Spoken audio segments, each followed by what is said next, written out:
이렇게 해도 안 될 때가 있거든요. 근데 그럴 때일수록 이걸 놓치면 안 된다고 해요. 그러면 언젠가 평소대로 했는데 여러분이 원하는 결과가 빵 터지는 순간이 온다고요. 오늘은 일이 안 풀릴 때 꼭 붙들고 있어야 하는 3가지를 말씀드릴게요. 이게 스티븐 코비의 성공하는 사람들의 7가지 습관에 나온 얘기인데 나름 꽤 신선합니다. 첫 번째는요. 당신은 피해자가 아니다.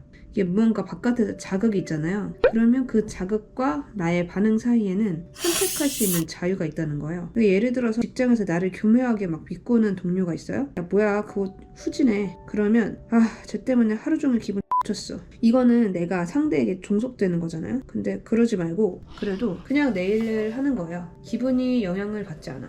그러니까 다른 사람이 어떻게 나를 대접하느냐에 영향을 받지 않으니까 나는 자유예요. 이게 독립성을 획득한 거라 그러거든요. 이게 1단계라 그래요. 1단계에서 2단계. 제일 먼저 해야 될 일. 저는 잘 못하는데 사실 오늘도 영향을 저는 많이 받았어요.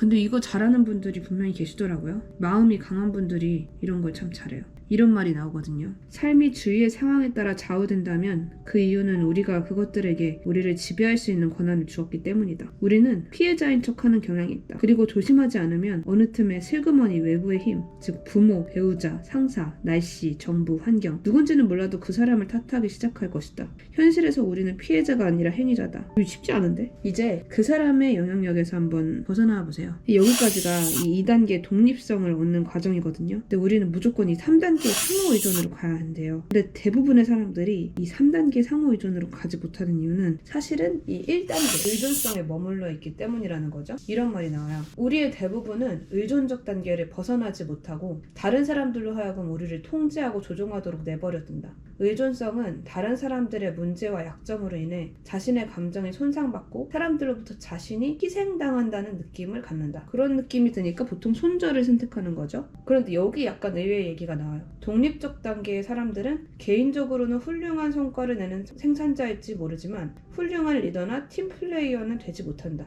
왜냐하면 이들은 결혼 생활, 가족, 조직과 같은 공동체적 현실 속에서 성공하는 데 필요한 상호 의존적인 패러다임을 갖고 있지 않기 때문이다. 내 얘긴데? 이어서 한번 볼게요. 우리는 사물을 볼 때 있는 그대로 본다고 생각한다. 그러나 사실은 그렇지 못하다. 그래서 상호 의존적인 사람은 다른 사람들이 가진 무한한 자원과 잠재 능력을 활용한다. 그래서 이 3단계가 시너지를 낸대요. 근데 이 시너지를 경험하는 사람이 전체 인류의 1%도 되지 않는다고 하거든요. 그러니까 사실 만나는 모든 사람이랑 시너지를 낼 수는 없는 것 같아요. 그러니까 평생 한 명이랑만 시너지를 내도 많이 낸 거죠. 여러분은 시너지 내보신 적 있으신가요? 왜냐면 대부분의 사람들이 이 함정에 빠지는데 그 함정이 뭐냐면 사람의 결점을 발견하면 멀어지는 함정이에요. 이게 2번째 함정인데요. 사람을 멀리서 보면 다 좋아 보이잖아요. 근데 친해지다 보면 아니 막상 직장에서 가깝게 지내면 분명히 단점이 보인단 말이죠. 그러면 관계가 멀어지는 거. 저는 그런 적이 많은데 상대를 보완할 생각은 못했어요. 근데 생각해보면 나도 약점이 많은데 그래서 상대의 결점이 있으면 그걸 헐뜯지 말고 보완하라는 거예요. 이런 말이 나옵니다. 내가 배우자의 약점을 감싸주지 못하고 상대방의 행동에 따라 나도 똑같이 대응하면서 살아가는 건 아닐까. 오늘 저의 모습이네요. 다른 사람의 결점을 비난이 아닌 동정의 눈으로 바라보라.